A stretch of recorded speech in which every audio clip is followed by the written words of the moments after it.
जय हिंद दोस्तों, स्वागत है आप सभी का इस वीडियो में। इस वीडियो में हम 62nd chapter Indian polity by Laxmikanth की किताब का देखने वाले हैं, मतलब पब्लिक सर्विसेज। अगर आप कोई भी गवर्नमेंट एग्ज़ाम दे रहे हो तो ये बहुत इंपॉर्टेंट चैप्टर है, क्योंकि सारी जो भी सर्विसेज है उस सारी सर्विसेज के बारे में आपको पता होना बहुत ज़रूरी है। तभी आप अच्छे से उतने डेडिकेशन से पढ़ाई कर सकते हो, क्योंकि जो भी चीज़ की आप तैयारी कर रहे हो वो चीज़ के बारे में आपको पता रहना कितना ज़रूरी है। इसलिए यहाँ पर आपको all India services, central services, state services, इसकी जो भी बेसिक चीज़ें हैं वो हमने लास्ट पार्ट में, लास्ट वीडियो में कवर कर ली है। अब इस वीडियो में हम जो बचा हुआ पार्ट है, बचा हुआ सेक्शन है, बचे हुए चीज़ें हैं, वो सब कुछ इस वीडियो में कवर करेंगे। जैसे टेनियर क्या होता है, रिक्रूटमेंट किस तरीके से होती है, कौन करते हैं, ये सारी चीज़ें हम इस वीडियो में कवर करने वाले हैं। इस वीडियो को आपके सामने प्रेजेंट करूंगा मैं, मयूर मोगरे। आप मुझे फेसबुक पर, इंस्टाग्राम पर फॉलो कर सकते हो। आपकी कोई भी क्वेरीज हो तो आप मैसेज कर सकते हो, और अगर आपको पीडीएफ चाहिए तो आप टेलीग्राम पर फॉलो कर सकते हो। लिंक सबके डिस्क्रिप्शन में दी हुई है। अब सबसे पहले हम कॉन्स्टिट्यूशनल प्रोविजंस देखने की कोशिश करते हैं। तो यहाँ पर आर्टिकल 308 से लेकर तो 314 तक, यहाँ पर पार्ट 14 में जो हमारा संविधान है वो डील करता है जो भी ऑल इंडिया सर्विसेज है, जो भी सेंट्रल सर्विसेज है, और उसी के साथ साथ जो भी स्टेट सर्विसेज है उसके बारे में। अब सबसे इम्पॉर्टेंट चीज़ क्या होती है, हमारी कॉन्स्टिट्यूशन लेंथीएस्ट रिटन कॉन्स्टिट्यूशन है, उसमें न्यूमरस आर्टिकल्स है। अब सारे आर्टिकल्स याद रखना, अगर आप याद रख सकते हो तो बहुत अच्छी बात है, लेकिन याद रखना काफ़ी मुश्किल है और याद रखने की ज़रूरत भी नहीं है। अगर आप हर एक आर्टिकल याद करने के पीछे बैठोगे तो आपका वक्त भी ख़राब हो जाएगा और उसका एडवांटेज भी आपको इतना नहीं मिलेगा। हाँ, अगर आपको नॉलेज जो है वो शो ऑफ करना है तो उसके लिए बहुत अच्छी चीज़ है, लेकिन एग्ज़ाम पॉइंट ऑफ व्यू से देखा जाए तो इतना ज़रूरी नहीं है आपको हर एक आर्टिकल याद रहना। कुछ कुछ आर्टिकल होते हैं जो बहुत ज़रूरी होते हैं, जैसे 143, 123, 110। तो इस तरीके के जो आर्टिकल्स है, 368, तो ये जो आर्टिकल्स है काफ़ी इंपॉर्टेंट होते हैं। और ऐसे काफ़ी आर्टिकल्स है जो इंपॉर्टेंट है और वो हमें याद रहने चाहिए। और जो न्यूज़ में चलते हैं, जैसे अभी न्यूज़ में आर्टिकल 21 काफ़ी न्यूज़ में चल रहा है, 25 काफ़ी न्यूज़ में चल रहा है। तो ये जो आर्टिकल्स होते हैं, ये जो न्यूज़ में चलते हैं, वो भी हमें याद रहने चाहिए। और उसी के साथ साथ आर्टिकल 370, 35A, तो ये जो आर्टिकल्स है ये न्यूज़ में चलते हैं तो इम्पॉर्टेंट रहते हैं और हमें याद रहने चाहिए। लेकिन जो बाकी के आर्टिकल्स होते हैं, जैसे आर्टिकल 314 क्या है, 308 क्या है, तो ये आपको पता रहने की ज़रूरत नहीं है पर्टिकुलर आर्टिकल्स। लेकिन इम्पॉर्टेंट क्या है कि आपको रेंज पता रहना बहुत ज़रूरी है, कि जैसे 352 से लेकर 360 तक क्या डील करता है, तो इमरजेंसी प्रोविजन जो होते हैं वो डील करते हैं। उसी के साथ साथ यहाँ पर आर्टिकल 308 से लेकर 314 जो है ये क्या डील करता है, तो जो भी ऑल इंडिया सर्विसेज है, सेंट्रल सर्विसेज है, स्टेट सर्विसेज है, वो डील करते हैं। तो आपको अगर रेंज पता है तो आप इजीली, अगर कोई सवाल आता भी है तो उसका जवाब आप दे सकते हो। तो आपको रेंज पता रहना बहुत ज़रूरी है। और ये जो चीज़ें हैं, जो भी आर्टिकल्स है, ये जम्मू एंड कश्मीर से रिलेटेड नहीं है। मतलब जम्मू एंड कश्मीर में ये सब चीज़ें लागू नहीं होती है। और ये कौन सा आर्टिकल बताता है, तो आर्टिकल 308 जो है ये क्लियरली बताता है कि जो भी ये प्रोविजंस है ये अप्लाई नहीं होते हैं जम्मू एंड कश्मीर पे। मतलब जम्मू एंड कश्मीर यहाँ पर भी अलग कर दिया गया है। जम्मू एंड कश्मीर में ये भी जो भी प्रोविजंस है ये लागू नहीं होते हैं। अब आगे जाते हैं, हम यहाँ पर रिक्रूटमेंट और सर्विस कंडीशंस यहाँ पर देखने की कोशिश करते हैं। अब यहाँ पर रिक्रूटमेंट कौन करता है और सर्विस कंडीशंस किस तरीके से, उसके जो लॉज है वो कौन बनाता है, ये बहुत ज़रूरी है। तो आर्टिकल 309 जो है यहाँ पर डील करता है ये सारी चीज़ों के साथ। अब आर्टिकल 309 जो है ये एम्पावर करता है। एम्पावर किसे करता है, मतलब ये पावर देता है। पावर किसे देता है, तो पार्लियामेंट को देता है और स्टेट लेजिस्लेचर को देता है। अब जो भी सेंटर से रिलेटेड रहेगा उसमें एम्पावरमेंट किसे मिलेगी, तो पार्लियामेंट को मिलेगी। जो भी स्टेट से रिलेटेड रहेगा उसमें एम्पावरमेंट किसे मिलेगी, तो जो स्टेट लेजिस्लेचर है उसे एम्पावरमेंट मिलेगी। अब यहाँ पर आर्टिकल 309 जो है वो सेंटर से रिलेटेड चीज़ों को पार्लियामेंट को एम्पावरमेंट देता है और स्टेट से रिलेटेड चीज़ों के लिए स्टेट लेजिस्लेचर को एम्पावरमेंट देता है। अब किस लिए एम्पावरमेंट देता है, ताकि जो रिक्रूटमेंट है और जो भी कंडीशंस है सर्विस की, वो यहाँ पर उसके लिए जो लॉज है वो बना सकते हैं जो पार्लियामेंट है वो और जो स्टेट लेजिस्लेचर है वो। लेकिन वो भी जो सेंटर से रिलेटेड सर्विसेज रहेगी उसके लिए पार्लियामेंट बनाएगा, स्टेट से रिलेटेड सर्विस रहेगी उसमें स्टेट लेजिस्लेचर बनाएगा। तो जो भी रिक्रूटमेंट रहेगी और कंडीशन ऑफ सर्विसेज रहेगी किसी भी ऑफिसर की, उसके लिए जो पार्लियामेंट है और स्टेट लेजिस्लेचर है वो रिक्रूटमेंट भी करेगा और यहाँ पर कंडीशंस ऑफ सर्विसेज जो है वो भी यहाँ पर प्रोवाइड करेगा। मतलब अगर मेंस के लिए हमें लिखना है तो मेंस के लिए जो हमें लिखना है वो इस तरीके से हमें लिखना पड़ेगा कि आर्टिकल 309 जो है ये एम्पावर करता है पार्लियामेंट को and the state legislature to regulate the requirement recruitment and the conditions of service of a person appointed to public services and post under the centre and state respectively. तो यहाँ पर हम देख सकते हैं कि जो सेंटर और स्टेट है उसके अंडर में जो भी पोस्ट है उसकी जो भी कंडीशंस रहेगी और रिक्रूटमेंट रहेगी उसे एम्पावरमेंट किसे मिलती है, तो पार्लियामेंट को और स्टेट लेजिस्लेचर को मिलती है। अब यहाँ पर पार्लियामेंट और स्टेट लेजिस्लेचर रिक्रूटमेंट या फिर जो भी कंडीशन है सर्विस की ये लाने तक अनटिल दिस हैपन्स, अब जब तक ये होता नहीं है, जब तक जो पार्लियामेंट है या फिर स्टेट लेजिस्लेचर है ये जब तक रिक्रूटमेंट या फिर कंडीशंस ऑफ सर्विस जो है कैसी कंडीशन रहने वाली है वो जब तक बताते नहीं है तब तक ये पावर किसे मिलती है, तो तब तक ये पावर मिलती है प्रेसिडेंट या फिर गवर्नर को। प्रेसिडेंट को मिलेगी सेंटर के लिए, गवर्नर को मिलेगी स्टेट के लिए। वो यहाँ पर रूल जो है वो बना सकते हैं, जो भी कंडीशंस रहेगी सर्विस की वो यहाँ पर बना सकते हैं। अब यहाँ पर रिक्रूटमेंट मतलब कौन कौन सी चीज़ें आती है, तो रिक्रूटमेंट मतलब आती है यहाँ पर जो भी अपॉइंटमेंट रहेगी, सिलेक्शन रहेगा, फिर डेपुटेशन रहेगा, प्रमोशन रहेगा और उसी के साथ साथ अपॉइंटमेंट बाय ट्रांसफ़र। तो ये सारी चीज़ें जो है ये आती है रिक्रूटमेंट में। और उसी के साथ साथ अब कंडीशंस ऑफ सर्विस, तो इसमें क्या क्या आएगा, तो जो भी पे रहेगा, अलाउंसेस रहेंगे, उसी के साथ पीरियडिकल इंक्रीमेंट रहेगा, लीव रहेगा, प्रमोशन रहेगा, टेन्योर रहेगा, टर्मिनेशन रहेगा, सर्विस का जो टर्मिनेशन होता है, फिर ट्रांसफ़र रहेगा, डिप्यूटेशन रहेगा। तो ये सारी चीज़ें जो है ये आएगी कंडीशंस ऑफ सर्विस में, मतलब कंडीशन किस तरीके से रहने वाली है। अब यहाँ पर पार्लियामेंट और स्टेट लेजिस्लेचर जो है ये इम्पोज कर सकते हैं रीजनेबल रिस्ट्रिक्शंस। अब रीजनेबल रिस्ट्रिक्शंस इम्पोज किस पे कर सकते हैं, फंडामेंटल राइट जो होते हैं of public servants in the interest of integrity, honesty, efficiency and discipline. अब यहाँ पर देखिए जो फंडामेंटल राइट्स हैं, हमने फंडामेंटल राइट चैप्टर में देखा है कि फंडामेंटल राइट्स जो है ये सारे सिटीजन्स को मिला हुआ है। अब अगर उसका फंडामेंटल राइट अगर वायलेट होता है तो वो सीधा सुप्रीम कोर्ट में भी जा सकता है, 32 आर्टिकल हमने देखा है, और हाई कोर्ट में भी जा सकता है। तो इस तरीके से हमने देखा है कि अगर फंडामेंटल राइट वायलेट होता है किसी भी सिटीज़न का तो यहाँ पर वो सीधा कोर्ट में जा सकता है स्टेट के अगेंस्ट में। अगर यहाँ पर मोदी जी बोलते हैं या फिर जो भी प्रधानमंत्री रहेंगे आगे जाकर भी जो प्रधानमंत्री रहेंगे वो अगर इस तरीके से बोलेंगे कि किसी को भी बोलने की आज़ादी नहीं है, मतलब हमारे अगेंस्ट में कोई कुछ नहीं बोल सकता है, तो यहाँ पर क्या हो रहा है, फ्रीडम ऑफ स्पीच जो है ये वायलेट हो रहा है। फ्रीडम ऑफ स्पीच हमारा फंडामेंटल राइट है, तो हम क्या करेंगे, हम सीधा सुप्रीम कोर्ट में जा सकते हैं कि हमारा फंडामेंटल राइट जो है वायलेट हो रहा है। अब उसी तरीके से जो सिविल सर्वेंट्स होते हैं, जो पब्लिक सर्वेंट्स होते हैं, उनके लिए यहाँ पर रिस्ट्रिक्शन ला सकते हैं। जो पार्लियामेंट और स्टेट लेजिस्लेचर होते हैं वो उनके फंडामेंटल राइट्स पर कुछ ऐसे रिस्ट्रिक्शंस ला सकते हैं, रीजनेबल रिस्ट्रिक्शंस जिसे हम कहते हैं, कि उन्हें कहीं पर भेजा जाएगा, मतलब कहीं पर कुछ प्रॉब्लम्स चल रहे हैं, कुछ कॉन्फ्लिक्ट्स चल रहे हैं, सपोज कोई लिंचिंग चल रही है, वहाँ पर पब्लिक सर्वेंट्स को अगर भेजा जा, एग्जांपल बता रहा हूँ, सिर्फ हाइपोथेटिकल एग्जांपल है, कि वहाँ पर अगर पब्लिक सर्वेंट को भेजा जाता है, वहाँ अगर किसी पुलिस को भेजा जाता है और पुलिस बोलते हैं कि नहीं वहाँ में लिंचिंग जहाँ पर हो रही है, लिंचिंग मतलब क्या होता है कि जहाँ पर मॉब मिलकर किसी को मार रहे हैं, तो वहाँ पर अगर पुलिस बोलेगी कि नहीं मैं अभी नहीं जाऊँगा वहाँ पर क्योंकि वहाँ पर मेरी जान को धोखा हो सकता है, मेरा जो आर्टिकल 21 है जो right to live with dignity है वो यहाँ पर वायलेट होगा, तो ये जो चीज़ है ये नहीं हो सकती है।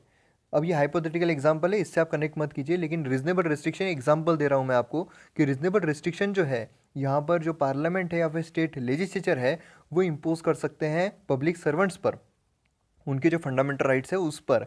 अब किसके इंटरेस्ट में, जो भी इंटीग्रिटी होती है, ऑनेस्टी होती है, इफिशियंसी होती है और डिसिप्लिन होता है उसके लिए। तो ये बहुत ज़रूरी है ये समझना। अब यहाँ पर ये कौन से इसमें दिया हुआ है, क्योंकि हर चीज़ सीधा मन से तो नहीं ला सकते हैं कि हमारे प्रधानमंत्री ने बोल दिया मित्रों, तो इस तरीके से नहीं होता है, कहीं ना कहीं लिखा हुआ होना चाहिए। तो ये लिखा हुआ है कंडक्ट रूल्स, जैसे सेंट्रल सर्विसेज होती है और उसी के साथ रेलवे सर्विस कंडक्ट होता है, तो ये ऐसी जगहों पर ये सब लिखा होता है। अब यहाँ पर टेन्योर ऑफ ऑफिस, अब टेन्योर कितना होता है इनका, तो अब यहाँ पर आर्टिकल 310 308 में हमने देखा है, 308 ने बताया है कि यहाँ पर जो भी चीज़ें हैं वो लागू नहीं होगी जम्मू एंड कश्मीर पर। 309 जो है वो किस बारे में बात करता है, जो भी रिक्रूटमेंट है और सर्विस ऑफ कंडीशंस है उसके बारे में। अब 310 किसके बारे में बताता है, जो भी टेन्योर है ऑफिस का, मतलब कितने दिन तक वो रहेंगे ऑफिस में, उस बारे में बताता है। अब यहाँ पर बहुत सारी सर्विसेज जो है वो आती है, जैसे डिफेंस सर्विसेज हो गई, civil services of the centre and all India services और पर्सनल होल्डिंग्स, मिलिट्री पोस्ट और civil post under the centre. अब यहाँ पर कौन सी चीज़ों के बारे में बात हो रही है, तो जो भी सर्विसेज है वो यहाँ पर बताई गई है। जैसे कि डिफेंस सर्विसेज आती है, उसका जो सिविल सर्विसेज है सेंटर की, जैसे जो फॉरेन सर्विसेज है, फॉरेन सर्विस, तो फॉरेन सर्विस काय में आती है, तो हाईएस्ट रैंक की है सेंट्रल सर्विसेज में, हमने देखा था जब हमने सेंट्रल सर्विसेज देखी थी तब। और ऑल इंडिया सर्विसेज मतलब जो आईएएस है, आईपीएस है और आईएफएस है। आईएफएस मतलब जो फॉरेस्ट सर्विस होती है। तो इस तरीके की जो ऑल इंडिया सर्विसेज है, और पर्सनल होल्डिंग मिलिट्री पोस्ट जो होती है या फिर सिविल पोस्ट जो होती है सेंटर में, तो ये सारी चीज़ें आर्टिकल 310 कहता है कि यहाँ पर प्लेजर ऑफ प्रेसिडेंट रहेगा। मतलब देखिए जब हमने ऑल इंडिया सर्विसेज देखी थी, तो ऑल इंडिया सर्विसेज में हमने देखा था कि जो भी ट्रेनिंग वगैरह है वो सब सेंटर देता है, सैलरी वगैरह जो है वो स्टेट देता है। मतलब उसमें दोनों का अधिकार होता है, सेंटर का भी और स्टेट का भी, जो ऑल इंडिया सर्विसेज होते हैं। लेकिन जो टेन्योर रहेगा ऑफिस का, वो क्या रहेगा, तो वो यहाँ पर प्लेजर ऑफ प्रेसिडेंट रहेगा, ना कि गवर्नर रहेगा। ये बहुत इंपॉर्टेंट चीज़ है। अब यहाँ पर जो सर्विसेज होती है, सिविल सर्विसेज स्टेट से रिलेटेड जो होती है, जो स्टेट में जो पोस्ट होल्ड करते हैं, तो उसमें किसके अकॉर्डिंग रहेगा, किसके प्लेजर अनुसार रहेगा, तो गवर्नर के प्लेजर अनुसार रहेगा। और यहाँ पर बहुत इंपॉर्टेंट चीज़ आती है, कुछ एक्सेप्शंस यहाँ पर दिए हुए हैं। अब एक्सेप्शंस क्या है, तो प्रेसिडेंट और गवर्नर जो होते हैं वो अगर टर्मिनेट करते हैं, ठीक है, जैसे कि कोई अगर इंसान है, कोई ए नाम का इंसान है, अब वो जो ए इंसान है उसे यहाँ पर प्रेसिडेंट जो है अगर वो टर्मिनेट करते हैं कि नहीं तुम्हारी सर्विस जो है वो ख़त्म हो गई, क्योंकि यहाँ पर प्लेजर ऑफ प्रेसिडेंट है, तो यहाँ पर उसका टेन्योर जो है अगर प्रेसिडेंट यहाँ पर खारिज कर देते हैं कि अब तुम्हारा टेन्योर ख़त्म हो गया है, तुम जियो अपनी ज़िंदगी, जा सिमरन जा, इस तरीके से अगर करते हैं, तो यहाँ पर यहाँ पर दो केसेस दिए हुए हैं। तो इसमें क्या होगा, इसमें कंपेंसेशन के नाम पर पेमेंट देना होगा। जैसे कि क्या होता है कि किसी फार्मर की ज़मीन है, और वो फार्मर की ज़मीन पर अगर सरकार कुछ काम करना चाहती है, कुछ कंस्ट्रक्शन काम करना चाहती है, अब वो ज़मीन जो है जब वो ले लेती है उस फार्मर से, तो फार्मर को कंपेंसेशन मिलता है, पैसा मिलता है।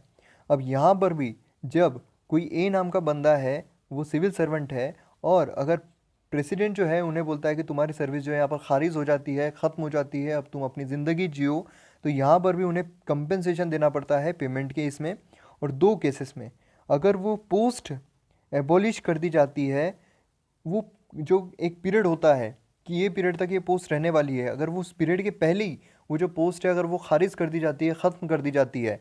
फॉर एग्जांपल जो आईएएस है, आईएएस की पोस्ट है, अब आईएएस की पोस्ट जो है वो इस तरीके से, मैं हाइपोथेटिकल एग्जांपल बता रहा हूँ, तो आईएएस की पोस्ट है, अगर प्रेसिडेंट जो है वो खारिज कर देते हैं, हाइपोथेटिकल एग्जांपल है, फिर से बता रहा हूँ, तो जो प्रेसिडेंट है अगर वो खारिज कर देते हैं कि आईएएस की पोस्ट जो है वो ख़त्म हो चुकी है, अब जितनी भी आईएएस है वो जाओ अपनी ज़िंदगी जी लो, तो इसमें क्या होगा, इन्हें कंपेंसेशन देना पड़ेगा, पेमेंट ऑफ कंपेंसेशन।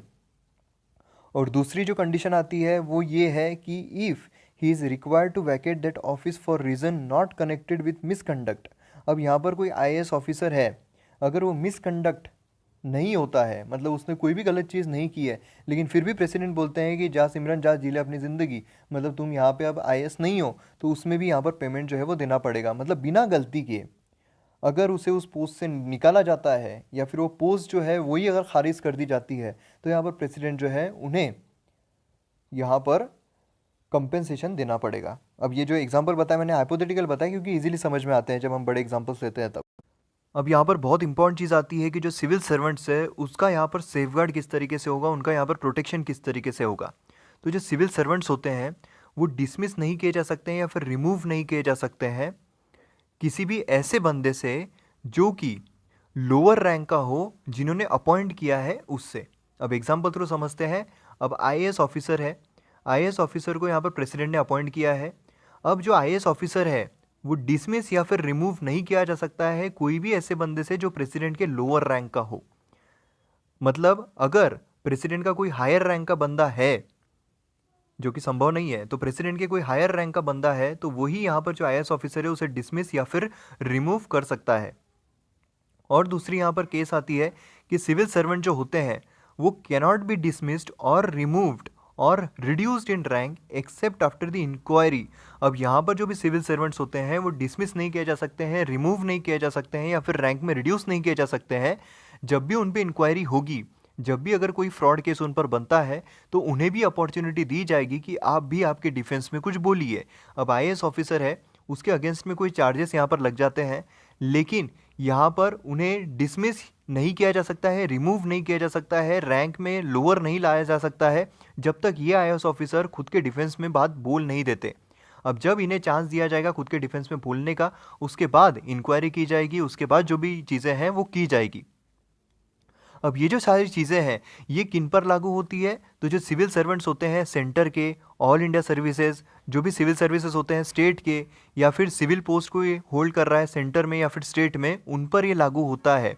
लेकिन जो भी डिफेंस सर्विसेज है या फिर जो मिलिट्री पोस्ट है उस पर ये लागू नहीं होता है। ये जो सेफगार्ड चीज़ें हमने यहाँ पर देखी है वो। अब आगे चलते हैं। अब यहाँ पर जो सेकंड सेफगार्ड है, मतलब जो यहाँ पर डिफेंस करने का एक मौका दे रहे हैं जो भी सिविल सर्वेंट है उन्हें, ये 3 केसेस में लागू नहीं होता है। मतलब अगर 3 केसेस होती है तो यहाँ पर उन्हें डिफेंस, मतलब खुद के डिफेंस में कुछ बोलने का या फिर सफाई देने का मौका नहीं दिया जाएगा। वो कौन से हैं? तो अगर सिविल सर्वेंट जो होते हैं वो अगर क्रिमिनल चार्जेस उन पर लगते हैं, कन्विक्ट किए जाते हैं क्रिमिनल चार्जेस में, तो वो सीधे डिसमिस किए जा सकते हैं या फिर रिमूव किए जा सकते हैं या फिर रैंक में रिड्यूस किए जा सकते हैं। उन्हें यहाँ पर बोलने का मौका नहीं दिया जाएगा, सेफगार्ड का मौका नहीं दिया जाएगा। सेकंड सेफगार्ड जो होता है, जो इंक्वायरी होती है, होल्डिंग इंक्वायरी, वहाँ पर। और उसी के साथ साथ यहाँ पर क्या होगा? तो अगर where the authority empowered to dismiss or remove a civil servant or to reduce him in a rank is satisfied that for some reasons to be recorded in writing is not reasonably practicable to hold such inquiry। अगर जो भी authority है जो उसे dismiss कर रहा है या फिर रिमूव कर रहा है या सिविल सर्वेंट को या फिर रैंक में रिड्यूस कर रहा है, उसे ऐसा लगता है कि जो भी इंक्वायरी है वो यहाँ पर नहीं रहनी चाहिए, अब ये राइटिंग में मिलनी चाहिए सब कुछ, तो उसे अगर ऐसा लगता है कि ये जो इंक्वायरी है नहीं बैठनी चाहिए, तो भी यहाँ पर जो डिसमिस है या फिर रिमूव है वो किया जा सकता है। और तीसरी कंडीशन आती है कि अगर प्रेसिडेंट या फिर गवर्नर को ऐसा लगता है, वो अगर सेटिस्फाइड है कि यहाँ पर कोई भी इंक्वायरी होल्ड करने की ज़रूरत नहीं है, हमें सब कुछ पता है, हमने खुलेआम देखा है जो भी चीज़ें हो रही थी, तो यहाँ पर इंक्वायरी बिठाने की कोई ज़रूरत नहीं है, हमें कुछ सफाई में सुनना ही नहीं है, तो वहाँ उस केस में भी यहाँ पर सेकेंड सेफगार्ड जो है वो नहीं हो सकता है। तो ये बहुत इंपॉर्टेंट चीज़ें हैं। अब यहाँ पर ओरिजिनली क्या हुआ था? ओरिजिनली यहाँ पर जो सिविल सर्वेंट है वो 2 केसेस से यहाँ पर गुजरते थे। पहला होती थी एक इंक्वायरी स्टेज और फिर होता था पनिशमेंट स्टेज। तो यहाँ पर दोनों जगहों पर उन्हें बोलने का मौका दिया जाता था, उन्हें सुनते थे। मतलब जब भी इंक्वायरी स्टेज होती थी वहाँ पर भी उन्हें डिफेंस में सुना जाता था, और जब पनिशमेंट स्टेज होती थी वहाँ पर भी, जैसे कोर्ट में होता है कि आपको सज़ा दी जा रही है, आपको आखिरी शब्द आपके डिफेंस में कुछ कहना है, तो उस तरीके से यहाँ पर भी सिविल सर्वेंट जो है उन्हें भी मौका दिया जाता था। लेकिन 42nd अमेंडमेंट जो हुआ था 1976 का, उसने जो सेकंड अपॉर्चुनिटी है, मतलब जो पनिशमेंट स्टेज है वहाँ पर कुछ भी बोलने का मौका जो है उनसे ले लिया गया। मतलब यहाँ पर प्रेजेंट पोजीशन क्या है कि इंक्वायरी स्टेज जो है यहाँ पर सिविल सर्वेंट जो है अपनी सफाई में बोल सकता है, लेकिन जब पनिशमेंट स्टेज तक वो चीज़ पहुँच जाती है तो वहाँ पर अपने डिफेंस में वो कुछ भी नहीं बोल सकता है, उसे वहाँ पर अपॉर्चुनिटी नहीं मिलती है।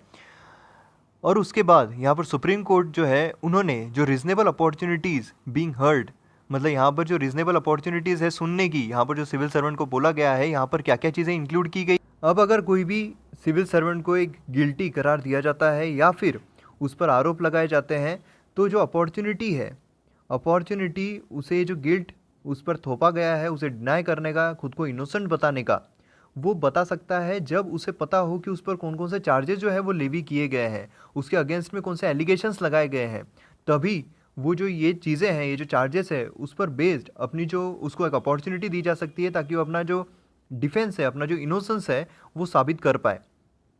उसी के साथ साथ जो भी विटनेस यहाँ पर अपोजिशन वाले जो लाते हैं, मतलब जिन्होंने आरोप लगाया है, वो जो विटनेसेस लाते हैं उसका क्रॉस एग्जामिनेशन यहाँ पर कर सकते हैं।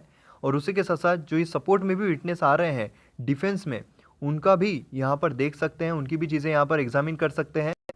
अब यहाँ पर ऑल इंडिया सर्विसेज देखते हैं, तो आर्टिकल 312 जो है, आर्टिकल 312 यहाँ पर कुछ प्रोविजंस निकालता है ऑल इंडिया सर्विसेज के रिगार्डिंग। अब ऑल इंडिया सर्विसेज जो है वो कौन क्रिएट कर सकता है यहाँ पर? तो ऑल इंडिया सर्विसेज यहाँ पर पार्लियामेंट क्रिएट कर सकता है। अब पार्लियामेंट में भी दो हाउसेस होते हैं, लोकसभा होते हैं, राज्यसभा होते हैं, और उसी के साथ साथ ये तो दो हाउसेस हो गए, लेकिन पार्लियामेंट में और कौन होते हैं, तो हमारे प्रेसिडेंट भी होते हैं। जब हमने पार्लियामेंट चैप्टर देखा था उसमें हमने अच्छे से देखा है कि क्यों प्रेसिडेंट को भी इंक्लूड किया जाता है जब वो राज्यसभा लोकसभा दोनों हाउसेस में नहीं बैठ सकते हैं। तो यहाँ पर जो ऑल इंडिया सर्विसेज है वो कौन क्रिएट कर सकता है, राज्यसभा यहाँ पर क्रिएट कर सकती है।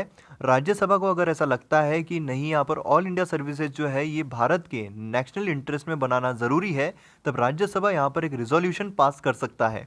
अब ये जो रिजोल्यूशन है जो ये पास कर रहे हैं, ये सपोर्टेड रहना चाहिए 2/3 of members present and voting. अब यहाँ पर 2/3 of member present and voting, इसका मतलब क्या है ये हम देखते हैं। तो अब राज्यसभा यहाँ पर एक हाउस हम कंसिडर करते हैं, तो यहाँ पर राज्यसभा है।